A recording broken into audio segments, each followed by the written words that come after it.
Hello friends, welcome to my YouTube channel journey of UPSC. आपको thumbnail से पता चल ही गया होगा, इस वीडियो में हम टाइम मैनेजमेंट के बारे में डिस्कस करेंगे। टाइम मैनेजमेंट यानी अपने टाइम को मैनेज करना, यानी एक स्केड्यूल के अकॉर्डिंग सेट करना। तो सबसे पहले तो अगर हमें ऐसा करना है तो क्यों करना है, इसके पीछे क्या रीज़न है।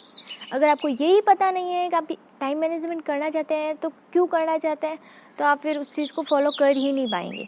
तो सबसे पहले अपने आप से एक क्वेश्चन पूछिए, वीडियो को पॉज कीजिए और पूछिए कि आप टाइम मैनेजमेंट करना क्यों चाहते हैं, क्या रीज़न है टाइम मैनेजमेंट करने के पीछे। तो आपको एक ही आंसर मिलेगा कि आप सक्सेस पाना चाहते हैं। अब सक्सेस का और टाइम मैनेजमेंट का क्या रिलेशन है। हमें सक्सेसफुल होने के लिए अपने टाइम को मैनेज करना पड़ता है, यानी कि दुनिया में सबको 24 घंटे ही मिलते हैं, लेकिन हम अपने उन 24 घंटों का कैसे यूटिलाइज़ करें, कैसे अच्छे से यूज़ करें, कैसे अपने जो टारगेट हैं, गोल को अच्छे से अचीव करें। अगर हमें पता ही नहीं है कि अब हमारे क्या टारगेट हैं, क्या गोल्स हैं, तो उनको कैसे अचीव करेंगे। अगर किसी बात पे हमें चलना है और हमें विज़न ही क्लियर नहीं है कि एंड में हमें कहाँ पहुंचना है, तो हम फिर कहीं पे भी लाइफ में कहीं जा ही नहीं सकते, क्योंकि हमारा विज़न ही क्लियर नहीं है। हम भटकते रहेंगे इधर उधर, क्योंकि हमें तो यही नहीं पता ना हमें जाना कहाँ है। तो सबसे पहले तो अपने आप से पूछिए कि आपका लाइफ का क्या गोल है जिसके लिए आप टाइम मैनेजमेंट करना चाहते हैं। फुल होने और टाइम मैनेजमेंट का ये रिलेशन है कि हम अपने टाइम को स्केड्यूल कर देते हैं, हम अपने डे के गोल को सेट कर देते हैं कि आज पूरे दिन में मुझे ये करना है। तो इससे क्या होता है, जो फालतू की चीज़ें जो हमारे सक्सेस के और हमारे बीच में आ रही हैं वो चीज़ें नहीं आती हैं, वो साइड बाय साइड होती जाती है। तो सबसे पहले टाइम मैनेजमेंट के लिए सबसे फर्स्ट टिप यही है कि अपने टाइम को स्केड्यूल करना, अपने डे को गोल सेट करना, अपनी टू डू लिस्ट बनाना। आज पूरे दिन में मुझे क्या क्या करना है, कहाँ टाइम अपना इन्वेस्ट करना है और कहाँ टाइम वेस्ट नहीं करना है। और जिस इंसान ने ये सीख लिया कहाँ टाइम इन्वेस्ट करना है और कहाँ टाइम वेस्ट नहीं करना है, तो उससे सक्सेसफुल होने से कोई नहीं रोक सकता इस दुनिया में, कोई भी नहीं। फर्स्ट स्टेप यही है स्केड्यूल को बनाना और अपने डे को प्लान करना कि आज पूरे दिन में हमें क्या क्या करना है। अपने मॉर्निंग में उठने से लेके सोने तक का पूरा प्रॉपर शेड्यूल हमें बना के सोना है कि ये यहाँ इतना टाइम हमें इन्वेस्ट करना है। और इसके लिए मैंने डिस्क्रिप्शन बॉक्स में कुछ टू डू लिस्ट के लिंक दे रखे हैं, तो आप चाहे तो चेकआउट कर सकते हैं। देन हमारा सेकंड जो सबसे इम्पॉर्टेंट पॉइंट है वो है कि अपना स्केड्यूल बनाते समय अपने गोल्स को और अपने टारगेट को इतना लंबा बड़ा सेट नहीं करना है कि उनको हम अचीव ही नहीं कर पाएँ हमारी कैपेसिटी के अकॉर्डिंग। अगर आप हाफ एन आवर स्टडी कर पाते हैं या हाफ एन आवर किसी वर्क को कर पाते हैं, तो उसी के अकॉर्डिंग कीजिए। भले ही उसको 3 या 4 पार्ट में डिवाइड कर दें, बट उसके लिए एक छोटे छोटे गोल्स। फर्स्ट पार्ट में हम इतना कवर करेंगे, सेकंड पार्ट में ये कर लेंगे, थर्ड पार्ट में ये, ऐसे। तो इससे क्या होगा ना, अगर गोल छोटा होगा तो अचीव करने में बहुत ज़्यादा एफर्ट्स नहीं करने होंगे, वो जल्दी से अचीव हो जाएगा। अगर फर्स्ट गोल जल्दी से अचीव हो गया तो समझ लो कि अपनी जो टू डू लिस्ट हमने बनाई है ना वो सक्सेसफुल हो गई, क्योंकि फर्स्ट गोल अचीव होते ही अपने आप में कॉन्फिडेंस आएगा। अरे मैंने फर्स्ट गोल तो अचीव कर लिया, जल्दी से सेकेंड वाला करता हूँ, जल्दी से थर्ड वाला करता हूँ। तो इससे अपनी सारा स्केड्यूल है उसको हम अच्छे से फॉलो कर पाएंगे। नहीं तो क्या होगा, बहुत लंबे गोल होंगे तो एक गोल भी अचीव नहीं होगा, और फिर बाद में ये हो जाएगा कि अगर एक गोल अचीव नहीं हुआ है तो हम ये सोचेंगे वो तो अचीव हुआ ही नहीं है, तो दूसरा कैसे होगा, तो हम सेकंड के लिए ट्राई ही नहीं करेंगे। और जिस दिन टू डू लिस्ट बनाई उसी दिन उसको फॉलो करना वही बंद कर देंगे। और हमें अपने टू डू लिस्ट को फॉलो करने के लिए अच्छे से हम प्रोकास्टिनेशन नहीं करें कि ये अगर टू डू लिस्ट तो बना दी है लेकिन हम ये करने लग जाता है ये गोल अभी नहीं, बाद में करेंगे, अभी मन नहीं हो रहा है तो पहले ब्रेक। जो कुछ एक्टिविटीज़ ऐसी होती है ना जो हमें ज़्यादा अच्छी लगती हैं, जैसे सोशल मीडिया के लिए हमने टाइम दे रखा है अपने स्केड्यूल में, तो हम क्या करते हैं इसको पहले कर लेते हैं। अब अपने आप को उस टाइम चेंज कर लेते हैं, अपने टू डू लिस्ट को हाथों हाथ, एंड देन इसको पहले कर लेते हैं। जो अपना मेन गोल है उसको हम बोलते हैं बाद में करेंगे, और बाद में क्या होता है हम इतना थक जाते हैं कि हम उसको कर ही नहीं पाते। तो इसके लिए सबसे बेस्ट रूल यही है कि जो सबसे बोरिंग काम लगता है, जो सबसे बकवास काम लगता है, जिसको करने में बिल्कुल इंटरेस्ट नहीं आता, जो बस करना पड़ता है, कोई उसमें फीलिंग्स नहीं होती हैं कि हम करें, बस करना पड़ता है, तो वो वाले काम जैसे उठते ही मॉर्निंग में स्केड्यूल में ऐसा करो ना, उठते ही सबसे पहले वही काम करने हैं। क्योंकि मॉर्निंग में उठेंगे माइंड भी फ्रेश होगा, फोकस भी ज़्यादा होगा, और वो माइंड में ये होता है कि हमें आज तो अपने स्केड्यूल को फॉलो करना है, हमें ये करना है, वो करना है, मोटिवेशन लेवल भी बहुत ज़्यादा हाई होता है। तो जो सबसे बोरिंग काम है ना वो सबसे पहले हो जाएगा, तो उससे क्या होगा, एक बहुत अच्छी मोटिवेशन मिलेगी। अरे जो सबसे गंदा काम था, जैसे मैथ्स पढ़ना या इकोनॉमिक्स पढ़ना या कुछ और भी हो सकता है आपके अकॉर्डिंग, तो वो जो सबसे बोरिंग काम लग रहा है ना वो हमने पहले ही कर लिया, तो उसे और ज़्यादा मोटिवेशन मिलेगा। अरे जो सबसे हार्ड था वो हमने पहले ही कर लिया। और इजी वाले वर्क तो हम डे में जब एंड में जाते जाते जब मोटिवेशन कम हो जाती है तब भी हम कर लेते हैं, क्योंकि उनमें तो इंटरेस्ट भी होता है और वो एकदम इजी गोइंग होते हैं, तो जल्दी से हो जाते हैं। लेकिन जो डिफ़िकल्ट होता है, प्रॉब्लम सबसे ज़्यादा उसी में होती है। तो जो सबसे कठिन होगा दिन वहीं से शुरू होगा, ये अपनी टैगलाइन बनाने दी है। तो जो सबसे कठिन होगा अपना दिन वहीं से शुरू होगा। एंड नेक्स्ट पॉइंट जो है कि respect your self, respect your work and respect your time. यानी हमें अपने टाइम की, अपने आप की और अपने वर्क की, जो भी हम करें, बिजनेस है, स्टडी है या कुछ और भी है, जो भी लाइफ में करें उसकी रेस्पेक्ट होनी ज़रूरी है। अगर हम उसी चीज़ की रेस्पेक्ट नहीं करेंगे, यानी माइंड में अगर बिजनेस कर रहे हैं तो आ रहा है यार कोई जॉब कर लेते, या जॉब कर रहे हैं बिजनेस कर लेते, स्टडी कर रहे हैं तो बिजनेस में चले जाते हैं, ऐसे जो फोकस नहीं होगा ना अपना माइंड, तो हम उस वर्क को कर ही नहीं पाएंगे। अगर स्केड्यूल को भी हमने बनाया है और अगर फोकस नहीं है कि हमें अभी ये करना है, वो करना है, अगर कंफ्यूज हो रहे हैं ये भी कर लें वो भी कर लें, तो उससे क्या होगा ना, हम एक चीज़ को अच्छे से कर ही नहीं पाएंगे। जब लाइफ में कंफ्यूजन होता है ना तो हम किसी चीज़ को अच्छे से नहीं कर पाते। जब हमारा विज़न, अपना टारगेट, अपना गोल सेट होता है तभी हम उसको अचीव करने के लिए एक अच्छे पाथवे में चल पाते हैं। तो सबसे पहले अपने टारगेट को सेट करना है और फिर उसी पे फोकस करना है, दूसरी चीज़ों पे फोकस नहीं करना है। किसी भी टारगेट को पहले डिसाइड करने से पहले सबकी सुन लो, सब रिसर्च कर लो, सब कुछ कर लो, लेकिन जब डिसाइड कर लिया करना यही है तो उसके बाद ये नहीं सोचना है ये करें या नहीं करें। फिर कोई भी चाहे कुछ भी बोले, हमें तो ये करना है तो करना ही है। और अगर मेंटलिटी हमारी ये होगी ना तो फिर हम कुछ भी, चाहे स्केड्यूल को फॉलो करना हो या कुछ और करना हो लाइफ में, हमें कोई नहीं रोक सकता। लेकिन जब हम खुद ही कॉन्फिडेंस नहीं है, खुद ही कॉन्फिडेंट नहीं है कि मैंने जो डिसाइड किया है अपने लिए वो राइट है, या मैं जहाँ अपना टाइम इन्वेस्ट कर रहा हूँ वो एकदम बेस्ट थिंक है, तो फिर हम उस चीज़ को कैसे कर पाएंगे। तो अपने ध्यान को भटकाना नहीं है, अटकाना है। जो अपना गोल है उस पर अटकाना है, इधर उधर भटकाना नहीं है। एंड सेवंथ रूल होता है 80-20 रूल। इसमें क्या होता है, हम पूरे डे में जो भी वर्क करते हैं, जो भी एफर्ट्स करते हैं, उनका जो हमारे सक्सेस होने में या अपने स्केड्यूल को फॉलो करने में या किसी काम को हम करना चाहते हैं उसको कंटिन्यू करने में ओनली 20% रोल होता है। जो 80% रोल होता है वो होता है कि अपने आप को रिव्यू करते रहना, अपने आप को चेक करते रहना कि हमें पूरे डे में क्या मिस्टेक्स की है, क्या अच्छा किया है। और ये जस्ट टाइम मैनेजमेंट को कंटिन्यू करने के लिए नहीं, ये अपनी सक्सेस के लिए, अपनी लाइफ को बेस्ट बनाने के लिए और अपनी लाइफ के जो गोल है उनको अचीव करने में सबसे जो इम्पोर्टेंट थिंग है वो यही है। तो खुद को चेक करते रहना कि हमने पूरे डे में क्या अच्छा किया था, अपनी अच्छी बातों को नोट करना, प्लस हमने ऐसा क्या किया जिससे कि हमारा टाइम वेस्ट हो गया या जो भी अपना डे का गोल था वो अचीव नहीं हो पाया, तो उसकी क्या थिंग्स थी उनको नोट करना। और फिर नोट करेंगे तो ये चीज़ होगा जो हमारा अच्छा पॉइंट ऑफ होगा ना, जो हमारी पावर होगी वो हमें पता चल जाएगी कि ये मेरे स्ट्रॉन्ग पॉइंट्स हैं, तो हम उन पे वर्क करेंगे कि ये हमारे स्ट्रॉन्ग है तो और स्ट्रॉन्ग करने हमें। और जो हमारे वीक पॉइंट है वो भी हमें पता चल जाएंगे कि सोशल मीडिया पे हमने ज़्यादा टाइम वेस्ट कर दिया तो हम अपना जो गोल था स्टडी का या बिज़नेस का या कुछ भी वो अचीव नहीं कर पाए, तो वो पता चल गया। तो नेक्स्ट डे से हमें ये ध्यान रखना है कि जब अपना जो भी गोल है वो कर रहे होते हैं तो अपने मोबाइल को साइड में रखना है, अगर वो यूज़ नहीं हो रहा है तो फालतू में टाइम वेस्ट नहीं करना है। तो वो हमें पता चल गया कि हमारी वीकनेस ये है कि अगर फ़ोन हमारे पास रहेगा तो हम उस पर टाइम ज़्यादा वेस्ट करेंगे।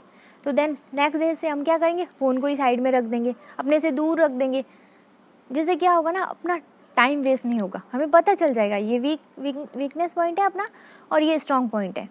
तो ये बहुत इम्पोर्टेंट है, ये लाइफ में होना ही चाहिए। ये हमें बेटर बनाता है, अपने आप से बेटर बनाता है, किसी और से कंपटीशन नहीं, खुद से कंपटीशन करना चाहिए हमें कि अपने आप से कंपटीशन करके अपने आप से कैसे बेटर बन सकते हैं, क्योंकि दूसरों से कंपटीशन करने का कोई मतलब नहीं है, खुद से कंपटीशन करें, क्योंकि सबसे अपना स्ट्रॉन्ग कॉम्पिटिटर है ना वो हम खुद हैं। अगर कोई जेन्युइन पर्सन है जिसे कंपटीशन करना है वो हम खुद ही हैं, कि जो हम कल थे उससे बेटर आज बनना है, जो आज है उससे बेटर हमें कल बनना है। और अपने आप को रिव्यू करने के लिए सबसे बेस्ट हैबिट है डायरी लिखना। आप सब में से कौन कौन डायरी लिखता है, कमेंट बॉक्स में ज़रूर कमेंट करके मुझे बताना। डायरी लिखना ही वो एक सॉल्यूशन है जिसमें हमें अपने आप को जानने का मौका मिलता है, और हम अपने आप को जान गए तो हम कुछ भी कर सकते हैं, क्योंकि डायरी से ना सिर्फ हम बेटर इंसान बनते हैं, हम अपने आप के फ्रेंड बन जाते हैं। हमें किसी और पर्सन की नीड नहीं होती है लाइफ में कभी भी। और मैं आपको चैलेंज दे रही हूँ कि आप 7 डेज़ तक, मैं 21 डेज़ भी नहीं बोल रही हूँ, क्योंकि किसी भी हैबिट को बिल्ड करने में 21 डेज़ लगते हैं, 21 डेज़ भी नहीं बोल रही हूँ, ओनली 7 डेज़। अगर कुछ भी कर रहे हैं ना और हम लाइफ में डायरी लिखते हैं तो उससे बेस्ट हमारा जो दोस्त है ना वो कोई नहीं हो सकता, उससे बेस्ट मोटिवेटर कोई नहीं हो सकता। तो इसके लिए मैंने डिस्क्रिप्शन बॉक्स में कुछ डायरीज़ के लिंक दे रखे हैं, आप चाहें तो चेकआउट कर सकते हैं। एंड नेक्स्ट पॉइंट है अपना टास्क मैनेजमेंट, यानी कि जो हमारे पूरे डे के टास्क हैं उनको मैनेज करना भी बहुत ज़्यादा इम्पॉर्टेंट है। हमें पता तो है कि हमें पूरे डे में करना क्या क्या है, लेकिन हमें ये नहीं पता कि कौन सी चीज़ अभी इम्पॉर्टेंट है हमारे लिए और कौन सी नहीं है, कौन सी अर्जेंट है और कौन सी नहीं है, यही हमें समझ नहीं आता।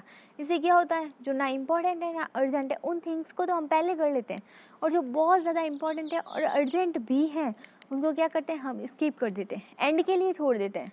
और एंड में जाते जाते क्या होता है, एनर्जी बहुत लो हो जाती है, तो हम उनको कंप्लीट ही नहीं कर पाते।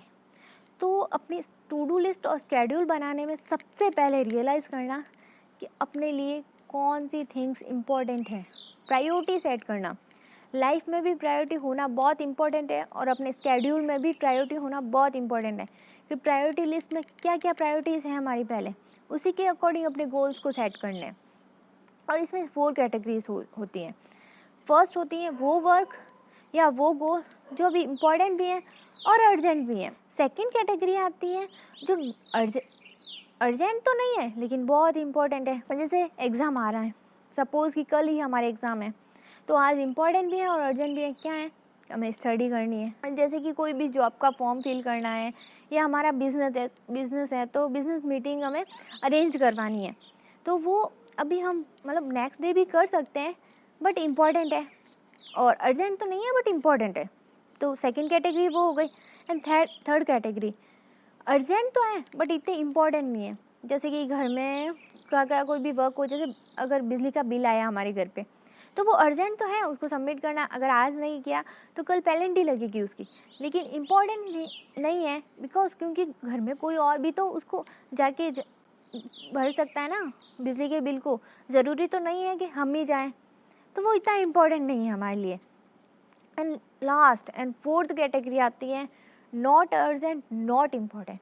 हमारे डे में बहुत सारी चीज़ें अगर हम स्केड्यूल नहीं बनाते हैं ना, और आप जस्ट एक बार अभी सोच के देखिए आज पूरे दिन में आपने क्या क्या किया है, और उसमें आपको रियलाइज़ होगा कि हमने 90% वही थिंग्स की हैं जो ना अर्जेंट थी ना इम्पॉर्टेंट थी। जैसे हम कुछ भी सोशल मीडिया हैंडल चलाते हैं तो चलाने के लिए, खुद को बूस्ट अप करने के लिए और इंटरेस्ट के लिए तो 5 मिनट्स 10 मिनट्स बस, लेकिन हम 1 घंटे 2 घंटे वो चल रहा है, तू मेरा मैं तेरी, ये सब चल ही जा रहा है चले जा रहा है, और बस, और एंड में हम क्या बोलते हैं, हमारे पास तो टाइम ही नहीं है। अरे टाइम होगा कहाँ से, हमने तो उस चीज़ में वेस्ट कर दिया। तो इसके लिए इन चीज़ों को पहचानना बहुत ज़रूरी है, प्रायोरिटी सेट करना बहुत ही ज़्यादा ज़रूरी है। तो सबसे पहले स्केड्यूल बनाते समय अपने टास्क मैनेजमेंट होना ही चाहिए, मस्ट है। एंड देन नेक्स्ट पॉइंट आता है 10+2/5 रूल। इसमें क्या होता है कि जस्ट हमें स्टडी करनी हो, स्टडी या कोई भी वर्क करें, कोई भी वर्क, तो उसको जस्ट 20 मिनट किया एंड देन 10 या 5 मिनट्स का ब्रेक रखा, देन फिर 20 मिनट किया एंड देन 5 मिनट्स का ब्रेक रखा। तो ऐसे करेंगे ना तो उससे क्या होगा, जस्ट 5 मिनट के ब्रेक में कुछ भी, अगर आपको फ़ोन चलाना है फ़ोन चला लो, अगर अपने घर वालों में किसी से बात करनी है उनसे कर लो, या कुछ और काम जैसे डांस करना पसंद है वो कर लो, गाने सुनना पसंद है वो, जिससे क्या होता है ना अपना माइंड और एक्टिव हो जाता है। उस वर्क को फिर हम थकान नहीं होती, हम सेकेंड पार्ट होगा ना अपना उस वर्क का, उसमें हम और इफ़ेक्टिवली वर्क करेंगे। एंड 10th पॉइंट है कि कभी ऐसा होता है कि हमने टू डू लिस्ट बनाई है और सडनली कोई वर्क आ गया और वो आ गया 20 मिनट का वो वर्क है और हमारा जो गोल था जो 1 घंटे का था, तो हमने क्या क्या वो अर्जेंट था तो हमें 20 मिनट उसमें इन्वेस्ट करना पड़ा।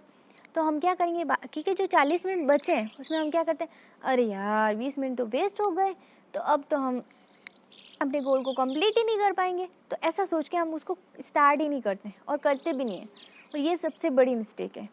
अगर 20 मिनट्स हमने कहीं और इन्वेस्ट कर लिए हैं तो कोई बात नहीं, जो 1 घंटे का गोल था वो 1 घंटे का तो नहीं, लेकिन आधे घंटे मतलब हाफ 2 पार्ट में डिवाइड होके आधा तो कंप्लीट हो सकता है ना आज।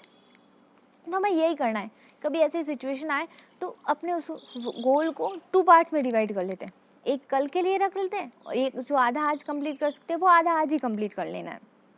उससे क्या होगा, कल के लिए बर्डन भी कम होगा और आज एक जब नाइट में हम डायरी लिखेंगे, खुद को रिव्यू करेंगे, तो ये फील नहीं होगा कि हमने अपने गोल को अचीव नहीं किया है, क्योंकि हमने आधा तो कर लिया है जितना हमारे पास कर सकते हैं।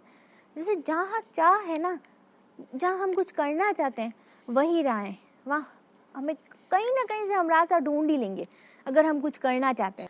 एंड 11 पॉइंट है कि खुद को इंस्पायर करते रहना। खुद को इंस्पायर करते रहने का क्या मतलब है, तो खुद के लिए कुछ रिवॉर्ड रखना कि अगर मैंने पूरे 6 दिन ये अपना शेड्यूल फॉलो किया, ये चीज़ें कंप्लीट कर दी, तो जो संडे होगा उस दिन मैं खुद को, जैसे घूमना पसंद है तो कोई आपकी फेवरेट जगह होगी तो वहाँ जाने को मिलेगा आपको, अच्छे से आप संडे को एंजॉय कर सकते हो। उस दिन कोई जैसे स्टडी करो, स्टूडेंट हो तो पूरे 6 दिन अच्छे से पढ़ाई करेंगे, 7 डे हम स्टडी नहीं करेंगे, और घूमने जाना पसंद है घूमने जाएंगे, या फिर डांस करना पसंद है हम डांस करेंगे, अगर फ़ोटो क्लिक करवाना पसंद है तो वो करेंगे, जो भी पसंद है हम वो करेंगे। तो ये रिवॉर्ड हो गया, इससे क्या होता है मोटिवेशन मिलेगी एक, हाँ हाँ फॉलो करना है, मुझे ये मिलेगा, मुझे वो मिलेगा। जैसे हम सब की आदत होती है कि अगर हमें कोई वर्क करने के रिटर्न में कुछ मिलता है ना तो हम ज़्यादा एफर्ट्स लगाते हैं, और उसी तरह अपने लिए कुछ पनिशमेंट भी रखनी चाहिए हमें, कि अगर कोई रीज़न हो जाता है और अपना शेड्यूल फॉलो नहीं कर पाए तो वो जेन्युइन थिंग है।